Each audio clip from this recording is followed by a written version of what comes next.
one thing I get asked all the time is how do I edit? Do I edit quickly? What do I film on? What lighting do I use? All of that good stuff. So what I'm gonna do is I'm gonna kind of give you guys all of that information now.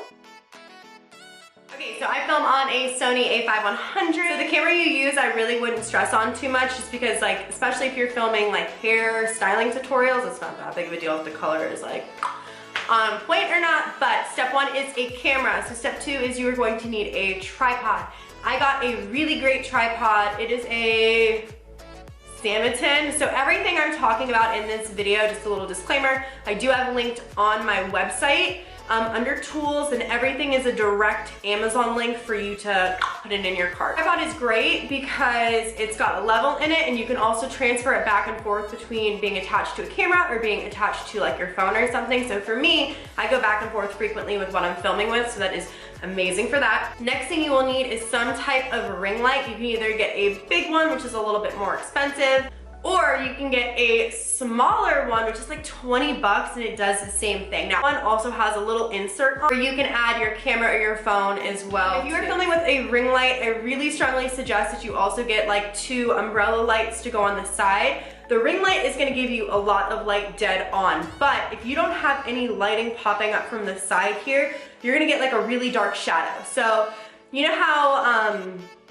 a lot of people film on white backdrops, which is like one of those big pop-up things. I hear all the time like, okay, my backdrop looks gray, it looks gray, why does it look gray? It's because you don't have enough outside lighting coming in to illuminate the actual white backdrop. You can also get stuck with a lot of shadows if you just use a ring light. I think that I know the umbrella lights I bought were not expensive. I feel like they were like 50 bucks maybe for 2 of them. Now the trick with this is the bulbs that they come with are not that bright. You can buy replacement bulbs for them that are very, very bright and use those. I also have all of this linked on my website, so if you just go and you see the bulbs, you're like, that is what she's talking about.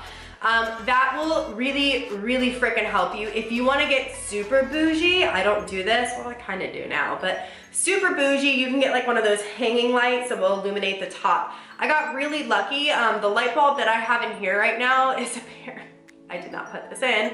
I did not buy this either. It's like a $150 industrial light. Like, I'm going to actually turn this off so you guys can see the difference between just a ring light. I'm next to 2 windows in daylight, and without having the lighting on the top and around, how much darker this is gonna look. Right, hold on. So lighting is super freaking important. Like, I'd rather you take your phone, prop it up on a tissue box, and have somewhat good lighting, because then you'll still get a pretty overall effect. So tip on that. The next thing I want to talk about is backdrops. Backdrops are optional. You can use one or you don't have to.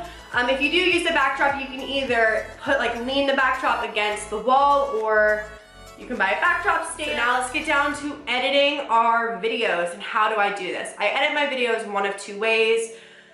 Really depends on my mood and how much effort I truly want to put in. The number one way I will suggest to you guys is I edit on InShot. Pay for the premium. I think the premium has to be so cheap per month that I don't notice it coming out of the account. So we're talking like a couple bucks per month. I think it removes the watermark. It gives you more music options. If you did not know this, you cannot put copyright music on Instagram. So that's why InShot is great. Editing on InShot is fairly easy. Now everything does have a teeny bit of a learning curve. You gotta put the time in it, but InShot will also give you pre-sized videos. So if you wanna do like a long video on Instagram this way or wide or whatever, they have it preset in there, so like you're set to go. The other way to edit, and this is the way that I love doing it this way because it's just me as a person, but I don't suggest this to the average everyday person just trying to edit. I do use Adobe Premiere. That is a monthly, I think it's like 20 bucks a month. And it is hard to use. It's hard to learn. It took me a lot of tears, and I'm fairly good with that. Like, I'm not someone who thinks I'm technology not smart. Like, I'm usually like, I can code a website. Like, I'm fine.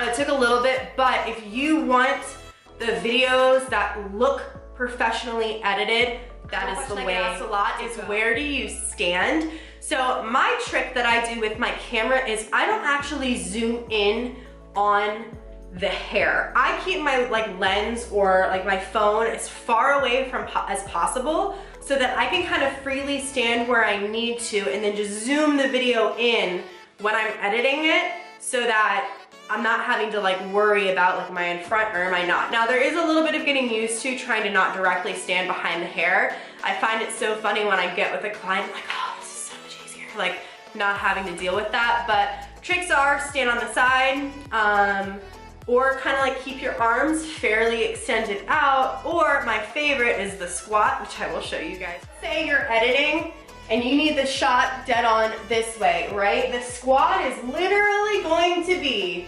down here so that you have full range. Now the trick is, I'm gonna be far enough out of camera, like texturizing things, so that all you see is this once it's all done. And then other than that, if I'm on the sides, okay, she's naked. I will just rotate everything kind of this way so that you can still see what you're doing, but like it's not in the way of what you guys are seeing. So like this level of width right now is how I would keep the camera. I would not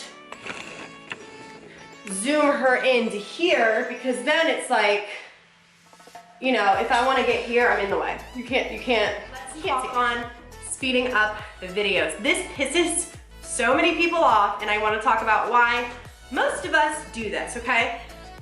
Most people, so average, like high percentage of people, like 90% of people do not have a high attention span. So I know for me, videos that go over a minute do not do as well. Even if that video is a minute and 12 seconds, it's like something about seeing that video like this one in IGTV, people automatically don't have the attention span and don't watch it. So I rather jam everything I can into a minute, speed it up, have you see the whole thing from start to finish, and then just re-watch it over and over again. Like that's how I learned.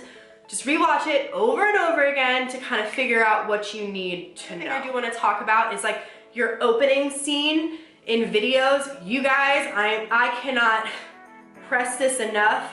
Nobody cares about curling. I learned this the hard way, and I like just had this epiphany within the last couple of months that all of my videos that had me prepping and curling were not doing anywhere near as well as me just starting and pinning. So I'm telling you, it comes down to attention span.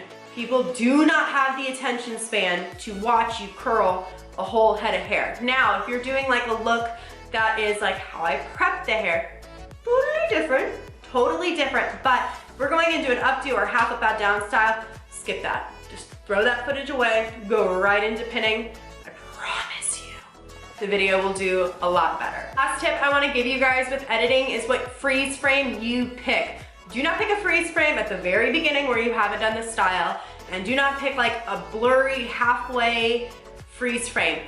When you're filming, film intentionally. So like there are times where I'll sit there and I'll like catch myself looking at me filming and I'll be like, oh, that would be a good freeze frame. And I'll hold it. I will hold that unnecessary position of me pulling the hair or whatever for like an extra couple seconds, just so that I know when I'm later editing it and I'm scrolling through Instagram to pick the cover photo, like that one is available. I see a lot of times, and this is a huge mistake, and this is something I had to learn too, people just making the freeze frame the beginning. Like no, everything has to be a scroll stopper. I think I heard Allison, who used to be the editor-in-chief of Modern Salon, say that it needs to be a scroll stopper. It needs you to go through all this thing. Think about how fast, you guys, we are just scrolling at all times. Whatever that is, needs to be eye-catching enough that you go, oh, wait, and then you scroll back up to find it. It's that simple. If your like cover picture is not worthy of that, then it's like you just got rid of half the audience that's gonna wanna see it. So, cover photos, so important. If you notice with mine will always kind of be like an action shot of me pulling the hair, because then that lets you know as an audience, okay, this is what the style looks like finished, but you also know, okay, this is a video because like no one takes pictures. Maybe someone does. If you are that person, I did not mean to just offend you. But yeah, most people don't take pictures like that, so that lets you know that too. So what I think I'm gonna do moving forward and past this is I'm going to start filming a behind the scenes of how I film so that you guys can actually see it live in action. So if you guys have any questions about filming at all, please comment them below. I hate saying that. It makes me feel like a washed up YouTuber. Please comment them. Anyway, comment them below and I will answer all of your guys' questions. Until the next video, I will see you guys later.